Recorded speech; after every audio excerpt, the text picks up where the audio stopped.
Hello, dear ones. Today I'd like to talk to you about this biblical challenge to love the stranger as we love ourselves. That's a two-part challenge that both driven by love, the idea that we would care about and love ourselves, and that we would care about and love strangers. And who's a stranger in biblical terms? We're really talking about people that we don't share a religion with, we don't have a shared language, we may have different cultures. They're not related by adoption or by blood. But they may, in fact, be our neighbors, the people that we live alongside and work alongside. They may become our friends. And yet, still, technically, strangers, being that is not just like us.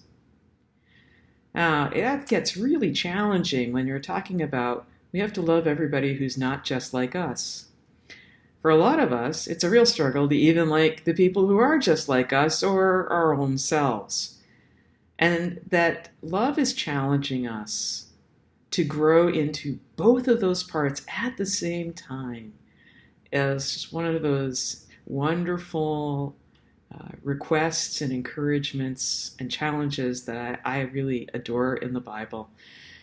And it is a difficult spiritual practice because it's so much easier to agree with and care about the people who use the same language, the people who seem to care about the same things, the people who eat the same foods. That stuff's easy. Unless, of course, you're talking about your family members that you don't agree with, and then it's difficult. Or some aspect of yourself that you're not really proud of, or you don't feel good about. And then it's difficult. And yet, even when we are estranged from ourselves or from those who are just like us, we're still called by love to love the stranger, the one that is different, the one that is still loved and lovable, still has compassion to offer, still has gifts for goodness sake to add to this world, and still is deserving of justice and equity and compassion. And so we have this challenge before us that is not an easy one.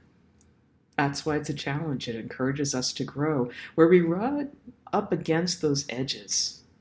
I roll right into the edge of that wall or right onto that curb, where what is my sense of somebody being different enough from me where I have a difficult time practicing the love ethic, where it's easier for me to not be loving, to not be compassionate, to withhold care, and particularly to withhold justice and equitable treatment.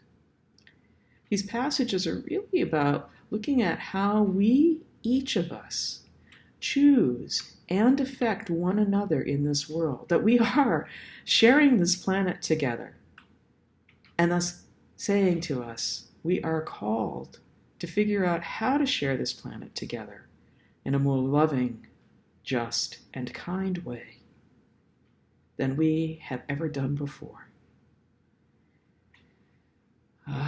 Big order.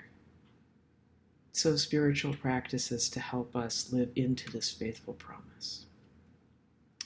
One of them is having compassion to recognize that there isn't any one person except probably somebody you would call particularly holy or a saint who hasn't had this kind of struggle where they have met an edge of somebody else that they really struggle to accept, to love, to care about. And knowing that there's a difference between tolerating bad behaviors that hurt people and that hurt this planet, and loving somebody.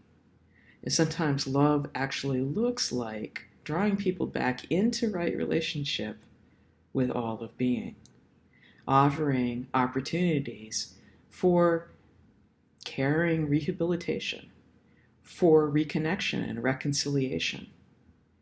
And it's also about owning our own imperfections, our own vulnerabilities, our own deep gratitude for those that can and do help us get through each day.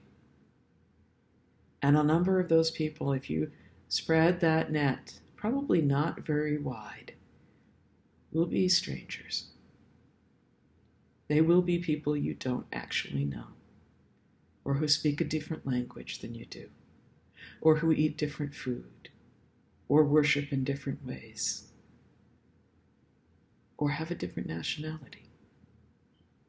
That does not mean we do not need each other. We do. We're on this planet together, and we can choose love. We can choose to care for one another. We are not dealing with a single pie. So much of what we have in this world is something that we can share, that we can spread out to make sure that it's more equitable. I'm a universalist pietist in that sense. And I really believe that we can make more until everybody has enough. I know we can redistribute food. I know we can build homes. I know we can certainly change policies and laws and practices to be fairer, more equitable and inclusive, more just, and more boldly loving in every way. So let's get to that work. Today is a new day. Today is a day where love can challenge us all to change. Thank you for joining me.